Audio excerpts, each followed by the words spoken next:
सियासतदान हर चीज सियासतदान थोड़ी। तुम्हारे घर में इंतकाल हो गया सियासतदान, एम्बुलेंस बच गए सियासतदान, रोड टूट गया सियासतदान। अबे भाई सियासतदान तो खुद आपस में लड़ मर रहे हैं। उनको तो जब बात करो तो वो बोलते इसके कमरे से ये बरामद हो गया, उसके कमरे से ये बरामद हो गया, वो छोले बेचता था, वो पाए बेचता था, वो नीच था, मैं खानदानी, मेरे पौधीने के बाग हैं, मैं सौकार, वो हिंदू, वो मुसलमान, वो झूठा। अबे तो झूठे तो सभी हैं, सम्मान में तो सभी नंगे हैं भाई। अभी तक क्या खुशहाली आई? अगर ये पानी और ये सारी चीजें दे देंगे वोट कौन डालेगा?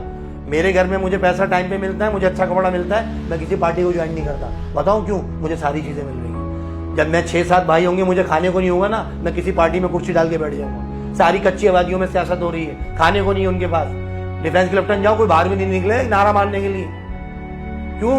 क्योंकि भाई जिनको चीजें मिल रही है वो थोड़ी आएंगे सियासत में। सियासतदान तो खेल ही गरीबों के ऊपर रहे हैं। जब तक उनको भूखा प्यासा रखेंगे तो वो घरों से आएंगे।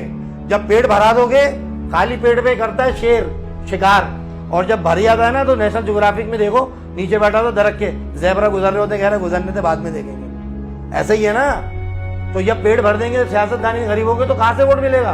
रोड तो टूटेंगे, रोड तो खराब होंगे, कचरा कुंडियां होंगी, पानी नहीं होगा, औरतें खड़ी होंगी। भाई आ गया हमारा, जब लैंड क्रूजरों में आते हैं तो औरतें भाग रही होती हैं, भाई पानी नहीं है। अगर पानी दे देंगे तो कौन आएगा इनके पीछे? इनको ये भी तो चाहिए ना चीज। तो ये सारे एक ही है भाई, ये सम्मान में सब नंगे हैं। आप अपने दीन को देखो, नमाजों को देखो, अल्लाह से मांगो और इनके लिए भी मांगो। देखो ये हमारे सियासतदान है, रियासत तो रहेगी ना, नहीं खत्म हो सकती। इनके लिए दुआ करो ना यार, दुआ करो इनके लिए। क्योंकि जब कलमा लिख दिया जाएगा दीवार के ऊपर, तो फिर ये थोड़ी पूछा जाएगा कि यार तू पंजाबी, तू पठान, तू सिंधी, तो फिर तो उम्मती की आवाज लगेगी वहां तो फिर वहां तो उम्मती। नबी पाक सल्लल्लाहु अलैहि वसल्लम से पूछा कि या रसूल अल्लाह उम्मत को कैसे पहचानेंगे? वहां तो बहुत लोग होंगे। जवाब क्या देते नबी पाक? मेरी उम्मत के वजू के अज़्ज़ा चमकेंगे, मैं पहचान जाऊंगा मेरा उम्मती जा रहा है। कितने लोग वजू कर रहे हैं? अबे गुस्ल भी नहीं आ रहा नौजवानों को, खड़े होके नहा रहे। खड़े होके नहाना मना है, बैठ के नहाने से बीमारियां मरती हैं। शावर लगे हुए, जितना नौजवान तबका उसको पता ही नहीं कि बैठ के नहाना सुन्नत है। तुम खड़े होके नहा रहे हो, तुम्हें कैसे शिफा मिलेगी? तुम्हें तो गुस्ल नहीं आता। कुरान को पढ़ना तो दूर की बात, ये मैं आपके तवज्जुह से मैसेज दे रहा हूँ पूरे पाकिस्तान को। सिर्फ कुरान को छू के दिखा दो मुझे 24 घंटे में से, मैं चैलेंज देता हूँ, मुझे मैसेज कर देना।